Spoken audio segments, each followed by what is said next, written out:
안녕하세요. 김사롱 목사입니다. 오늘은 예수께서 하셨던 말씀 중에 이런 말씀을 하셨어요. 메시아의 표적을 보여달라라고 하는 당대 사람들의 요청에 대해서 예수께서 내가 보여줄 수 있는 표적은 요나의 표적뿐이 없다라는 말씀을 하셨어요. 그게 어떤 의미일까요? 또 요나의 삶 속에서 우리가 느낄 수 있는 또 얻을 수 있는 교훈은 어떤 것이 있는가, 아주 간단한 몇 가지 좀 우리가 정리해 볼까 합니다. 예수께서 인용하실 수 있는 구약의 선지자들이 참 많았다고 저는 생각합니다. 예수님의 가치를 가장 많이 닮은 구약의 선지자를 꼽아라. 예수님의 사상과 가장 유사한 그러한 사상을 갖고 있던 선지자를 꼽아라. 그러면 저는 단연코 예레미야를 뽑고 싶습니다. 예레미야서가 없다면 고난받는 예수, 특별히 십자가를 통해서 구원을 완성하신 예수 그리스도의 그 이미지, 영상 이런 것들은 참 얻어내기가 어렵다고 봐요. 그가 복음 앞에서 타협하지 않고 외롭게 그 시대 속에서 고군분투했던 내용, 이런 그의 특별히 삶이 예수 그리스도의 모범이 되기에 가장 좋은 선지자 중에 한 명이었다라고 생각을 해요. 동시에 예수께서 하셨던 모든 사역과 가르침과 메시아 성에 대해서, 메시아의 그 자격에 대해서 문헌적으로 또 글로 또 선포된 메시지로 그 배경을 줬던, 가장 유력한 배경을 제공했던 선지자를 내라 그러면 저는 단연코 이사야를 듣고 싶습니다. 신학적인 배경이 되는 글과 메시지를 제공할 수 있는 가장 으뜸되는 선지자를 꼽으라면 이사야. 그리고 삶과 또 그가 살아냈던 인생의 스토리가 예수 그리스도를 가장 대변할 수 있는 선지자를 꼽으라 그러면 예레미야. 저는 개인적으로 그렇게 꼽고 싶어요. 그런데 예수께서는요, 실제로 이사야나 예레미야의 그 가치와 신학을 인용도 하시고 간접 인용도 하셨지만 메시아의 표적이 이사야의 표적이나 예레미야의 표적이라고 얘기하지 않으셨어요. 오히려 표적은 요나의 표적뿐이 보여줄 게 없다라고 말씀하셨어요. 요나의 표적이 뭡니까? 바로 그가 하나님의 명령을 거역하고 욥바로 갔다가 거기서 다시스로 가는 배를 타게 되죠. 그 배를 타고 가다가 풍랑이 일게 되고요.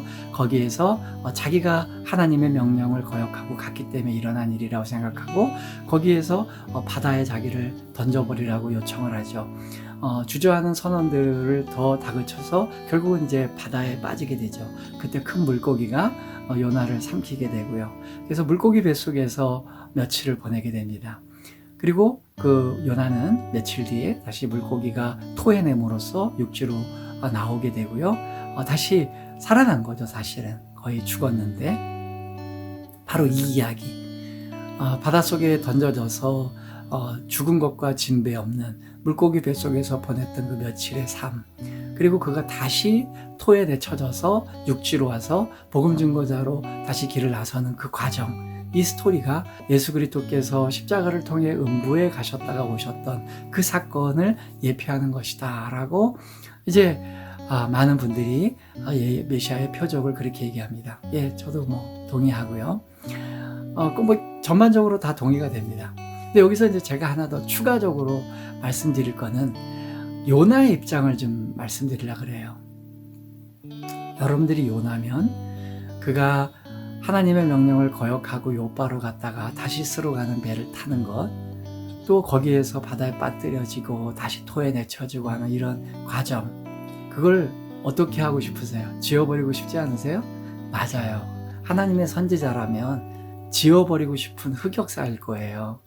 그래도 내가 명색이 하나님의 선택받은 선지자인데 어떻게 하나님의 명령을 거역하고 도망가가지고 그 이방인들에게 그 큰 민폐를 끼치고 결국은 바다까지 빠지는 그런 정말 황망스러운 그러한 고생을 해가지고 이런 일들을 겪었는가라고 생각이 될 거예요. 그죠? 네.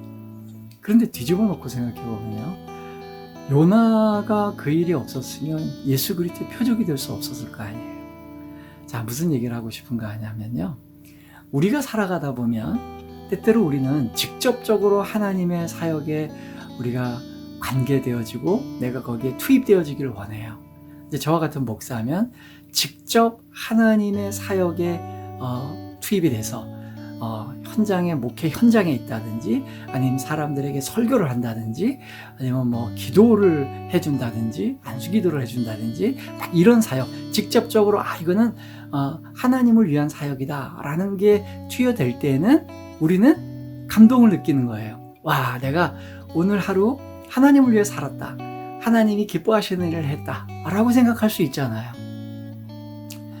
목회자가 아닌 여러분들은 어떻습니까? 장로님이시고 권사님이시고 집사님이시고 권찰님이시고 또 아니면 세례교인이시고 교회 교인이시고 크리스찬이시고 그런 정체성을 갖고 살고 있는데 오늘따라 어떤 사람에게 복음을 증거하게 되고 그 복음 증거로 말미암아 그 사람이 회개를 하게 되고 회심을 하게 되고요. 그래서 심지어 여러분들이 다니시는 교회에 등록하겠다고 찾아와서 여러분들 이름으로 사인해서 등록까지 시켰다면 여러분들 마음이 어떻겠어요? 야, 내가 오늘만큼은 또 2주간만큼은 정말 하나님의 뜻대로 살았구나라고 생각할 거 아니에요. 그죠? 근데 만약에 여러분들 인생 가운데 하나님이 이걸 원하시는 것 같은데 그걸 안 하려고 막 도망치고 다른 데로 가고 막 하나님이 가라고 하는 곳에 반대쪽으로 가고 막 이렇게 도망을 쳤어요. 그러다가 아니나 다를까 하나님을 믿지 않는 사람들까지도 피해를 주면서 막 생존의 위협까지 당하는 그런 막 아슬아슬한 순간까지 당한 거예요. 그리고서 되돌아왔어요. 그러면 그 이야기 자체가 반전이 있으니까, 내가 하나님께 회개했으니까 하나님 제가 돌아왔습니다, 그거 자체는 의미가 있을지 모르지만, 그렇게 요바까지 도망을 가고 요바에서 다시스로 가는 배를 타고 가는 그 며칠 동안, 그죠? 선착장에서 배를 기다리고 또 배 승선해서 처음엔부터 태풍인 건 아니잖아요. 잔잔하게 배가 타고 갈 때에 배 맨 밑창까지 내려가지고 들통 안 날라고 그렇게 누워있던 요나의 마음을 한번 우리가 들여다보자는 거죠. 그럼 어땠을까요? 그래, 이거는 하나님의 진짜 뜻하고는 거리가 먼 걸 거야. 내가 그 시절만큼 지우고 싶다. 처음부터 그럴 거면 하나님이 말씀하셨던 그곳으로 갔으면 좋았을 텐데, 이런 생각 안 하시겠어요? 그게 바로 우리의 약점이라는 거잖아요. 우리의 흑역사고, 내가 직접적으로 하나님의 사역에 동참하지 못하는 것 같고 그렇게 느껴지잖아요. 저는 누구보다도 그걸 많이 느낀 사람이에요. 왜냐하면 제가 이제 다른 목회자들과 다르게 어떤 목사님들은, 대개의 목사님들은 목회 한번 관계가 되면 줄기차게 목회만 쭉 하시거나 또 한 교회 또 특별히 담임이 되면 한 교회 담임으로 오랫동안 은퇴하실 때까지 목회를 하시잖아요. 그러니까 그런 분들은 뭐 곁눈질 할 새도 없이 이렇게 목회를 오시기 때문에 그냥 목회 현장 가운데 있고 직접적인 하나님의 사역 안에 늘 상주해 계시는 거잖아요. 그런데 저는 여러분들이 알다시피 굴곡이 많잖아요. 목회를 할 때도 있었지만 일상적인 업무를 하면서 또 직장을 다니면서 생계를 유지하기 위해서 어쩔 수 없이 빵집에서도 일도 하고 편의점에서도 일도 하고 닥치는 대로 막 일을 하잖아요. 그럴 때 어떤 생각이 들겠어요? 야, 내가 이거 지금 물건을 나르고 있거나 뭐 청소를 하고 있거나 또 제품을 만들고 있을 때 이게 하나님의 사역하고 직접적으로 무슨 연관이 있을까? 그런 생각이 안 들겠습니까? 들죠. 그러면 누군가가 저한테 그러더라고요. 실제로 제 가까이 있는 지인이. 결국 그래서 김 목사, 당신은 결국 설교도 못하고 있고 목회 사역을 못하고 있는데 당신 같은 사람이 설교하고 사역하는 게 낫지, 거기서 뭐 빵 만들거나 편의점에서 청소하고 물건 정리하고 그렇게 하는 시간에 차라리 설교하고 목회하면 더 좋겠습니다, 이렇게 얘기하시잖아요. 이거 맞아요. 당장은, 우리가 볼 때 당장은 그렇게 보인단 말이에요. 요나가 안 그랬겠냐는 거예요. 다시 요바로 갔다가 다시스로 가는 배 타고 그런 시간에 하루라도 빨리 정신 차리고 제대로 이해하고 하나님 명령대로 순종했다면 니느웨에서 며칠 동안이 아니라 몇 주 동안 더 설득력 있게 복음을 증거할 수 있지 않았을까, 그렇게 얘기할 수 있잖아요. 그런데 당장은 그런지 모른대요. 나중에 요나는 죽을 때까지 그 의미를 몰랐죠. 자기가 왜 물고기 뱃속까지 갔다 와야 되는지. 근데 예수 그리스도께서 수백 년이 지난 다음에 그런 얘기를 하시잖아요. 내가 메시아인 이유는 요나의 표적을 봐라. 요나가 그 물고기 뱃속에서 지냈던 것처럼 그 상황을 나도 겪을 것이다 라고 하는 예수 그리스도의 메시아 되심의 가장 현격한 증거가 되는, 표적이 되는 그런 일에 모형이 또는 도구가 또는 소재거리가 된 거예요. 그래서 사도 바울도 나의 약한 것이 오히려 하나님에게는 강한 것이 된다라는 표현이 거기에 있는 겁니다.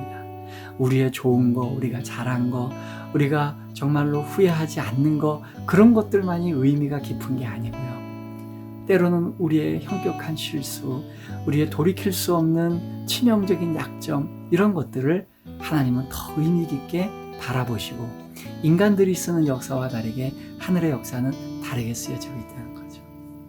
오늘 혹시 여러분 어려운 현장 가운데 계신가요? 내가 매일매일 반복되는 일상 가운데 크리스찬인데 복음 증거 한 번도 못하고 내가 회사 일에 바쁘고 직장 일에 바쁘고 사업터에 여기 막 정신과 마음이 매여 있는 것 같아서 늘 죄책감에 시달리고 계십니까? 여러분 그럴 필요 없어요. 그런 삶이 그 하나님께서 허락해 주시는 그 일상 속에서 정신과 마음과 영혼만 하나님을 향해서 계속 집중하고 있고 그분이 무엇을 원하시는가에 대해서 끊임없이 여러분들이 매여 있다면 여러분들의 그 아무도 인정해 주지 않는 그 평범한 일상을 예수 그리스도께서는 가장 높고 가장 고귀한 가치로 의미 부여해 주실 거라는 거예요. 그 삶이 정말 남들에게는 너무 평범한 일상이 그러나 예수 그리스도에게서는 너무 고귀한 그런 일상이 여러분들의 일상이 되시길 바라고 그런 의미에서 하루하루 힘있게 사시는 여러분들 되기를 부탁드립니다. 네, 다음에 또 좋은 말씀으로 나누겠습니다. 김상록 목사입니다. 감사합니다.